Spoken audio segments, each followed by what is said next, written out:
السلام علیکم ویورز، آج کے اس واقعے میں ہم آپ کو بتائیں گے کہ جنگ خندق میں مسلمان نے خندق کھودنے کے علاوہ وہ کون سی زبردست جنگی چال چلی تھی جس سے کفار کی کمر ٹوٹ گئی تھی۔ یہ واقعہ کچھ لمبا ہے، شاید 2 حصوں میں پیش کرنا پڑے۔ غزوہ خندق کا دوسرا نام غزوہ احزاب بھی ہے۔ احزاب حزب کی جمع ہے جس کے معنی پارٹی یا جماعت کے ہیں۔ اس غزوے میں کفار کی مختلف جماعتیں متحد ہو کر مسلمانوں کو ختم کرنے کا معاہدہ کر کے مدینے پر چڑھ آئی تھیں، اس لیے اس کا نام غزوہ احزاب رکھا گیا، اور چونکہ مدینے کی حفاظت کے لیے خندق کو دی گئی تھی اس لیے اسے غزوہ خندق بھی کہتے ہیں۔ اسی کے ساتھ غزوہ بنو قریظہ بھی ہوا جو غزوہ احزاب ہی کا ایک جزو ہے۔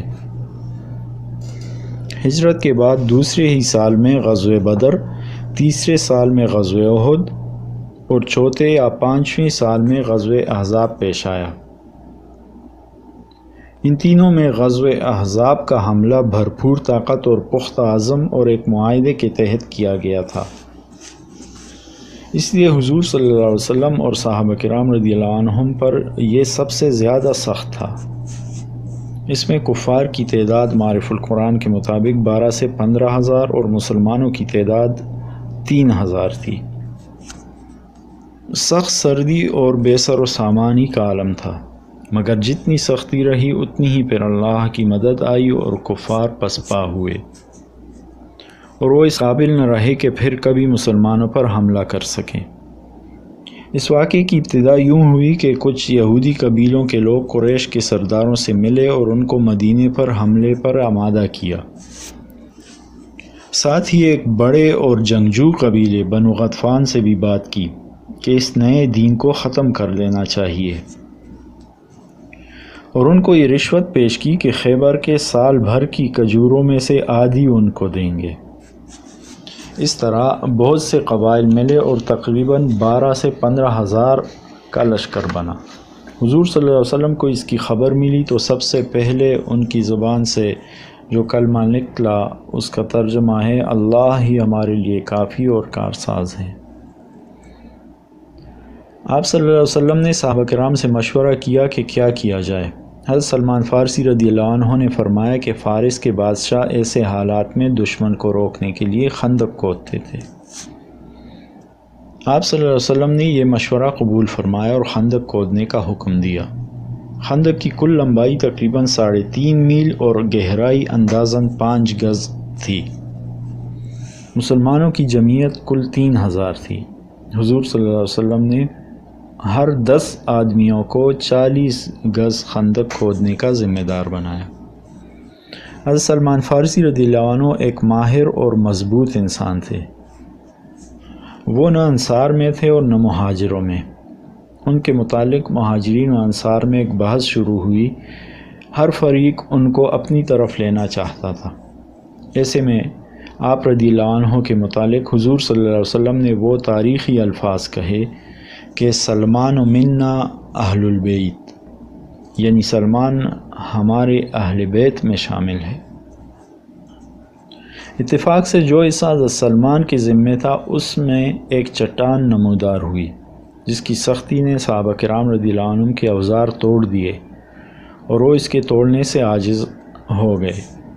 حضرت سلمان کے ساتھی عمر بن عوف نے ان سے کہا کہ اگرچہ یہ ہو سکتا ہے کہ اس چٹان کو چھوڑ کر ایک طرف موڑ کر کھدائی کی جائے، مگر حضور صلی اللہ علیہ وسلم کے کھینچے ہوئے خط سے انحراف نہیں کرنا چاہیے۔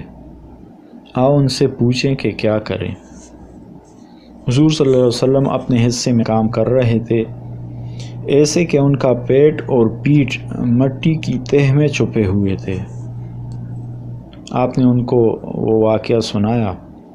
حضور صلی اللہ علیہ وسلم نے یہ واقعہ سن کے ان کے ساتھ تشریف لائے اور خود چٹان پر ضرب لگائی۔ چٹان سے ایک نور نکلا اور ایک سائیڈ سے ٹوٹ گئی۔ دوسری اور تیسری ضرب سے وہ چٹان پوری ٹوٹ گئی۔ آپ صلی اللہ علیہ وسلم خندق سے باہر تشریف لائے اور ایک کنارے پہ بیٹھ گئے۔ اس وقت حضرت سلمان نے عرض کی کہ یا رسول اللہ، آپ نے جتنی مرتبہ اس چٹان پر ضرب لگائی میں نے ایک روشنی اس سے نکلتی ہوئی دیکھی۔ حضور صلی اللہ علیہ وسلم نے فرمایا کہ پہلی ضرب کی روشنی میں میں نے یمن اور کسرا کے محلات دیکھے۔ جبریل امین نے مجھے بتایا کہ آپ کی امت ان کو فتح کرے گی۔ جب میں نے دوسری ضرب لگائی تو مجھے رومیوں کے محلات دکھائے گئے اور جبرائیل علیہ السلام نے خوشخبری سنائی کہ آپ کی امت ان کو بھی فتح کرے گی۔ یہ سن کر سب مسلمان مطمئن ہو گئے اور ان فتوحات کا یقین ہو گیا۔ اس وقت صحابہ کرام رضی اللہ عنہم کے ایمان کا کیسا امتحان تھا کہ منافق کی خوشخبریاں سن کے ان کو طعنے دیتے تھے کہ اپنی حالت تو دیکھو، سردی سے ٹھٹھرتے جا رہے ہو، کپڑے ہیں نہیں، خندق کھودنے کے لیے مزدور ہیں نہیں، دشمن کے مقابلے میں خندق کھودنے پر مجبور ہو اور کہتے ہو کہ ہم روم و فارس کے محلات فتح کریں گے۔ لیکن ان سب کے باوجود صحابہ کرام رضی اللہ عنہ کے دل میں آپ کے ارشادات کے سچا اور یقینی ہونے پر ذرا سا بھی شبہ پیدا نہیں ہوا۔ اس دوران ایک اور مشہور واقعہ پیش آیا۔ حضرت جابر رضی اللہ عنہ نے جب مسلمانوں اور حضور صلی اللہ علیہ وسلم کی حالت دیکھی تو اپنی اہلیہ سے جا کر پوچھا، تمہارے پاس کچھ کھانے کو ہے؟ اہلیہ نے فرمایا، 1 سا یعنی تقریباً 3 سیر جو رکھے ہیں اور یہ بکری کا بچہ ہے، میں یہ جو پیس کے آٹا بناتی ہوں۔ حضرت جابر رضی اللہ عنہ نے وہ بچہ ذبح کر کے گوشت بنایا اور حضور صلی اللہ علیہ وسلم کے بلانے کے لیے چل پڑے۔ اہلیہ نے پکار کر کہا کہ حضور صلی اللہ علیہ وسلم کے ساتھ بڑا مجمع ہے، صرف حضور کو تنہا بلائیں، مجھے رسوا نہ کیجیے کہ صحابہ کرام کا بڑا مجمع آ جائے۔ حضرت جابر رضی اللہ عنہ نے حضور صلی اللہ علیہ وسلم کو تمام صورتحال عرض کر دی کہ اتنا کھانا ہے، مگر آپ نے تمام لشکر میں اعلان فرمایا کہ چلو جابر کے گھر دعوت ہے۔ حضرت جابر رضی اللہ عنہ حیران تھے، گھر آ کے اہلیہ کو بتایا، وہ بھی پریشان ہو گئیں، لیکن پوچھا کہ کیا آپ نے حضور صلی اللہ علیہ وسلم کو ساری صورتحال بتا دی تھی؟ حضرت جابر نے کہا ہاں، تو اہلیہ مطمئن ہو گئیں کہ پھر ہمیں کوئی فکر نہیں، حضور صلی اللہ علیہ وسلم مالک ہیں، جس طرح چاہیں کریں۔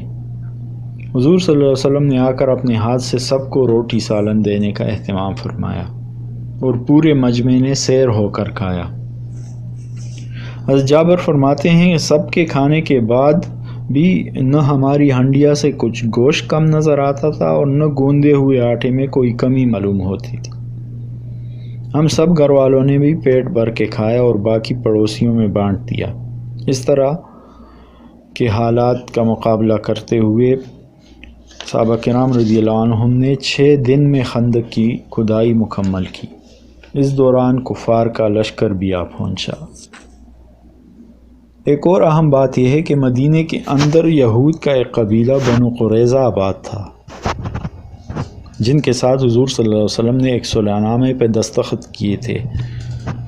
ان کے سردار کعب کو انہوں نے کسی طرح قائل کیا کہ وہ اس معاہدے کی پرواہ نہ کریں اور مسلمانوں کے خلاف جنگ میں ان کا ساتھ دیں۔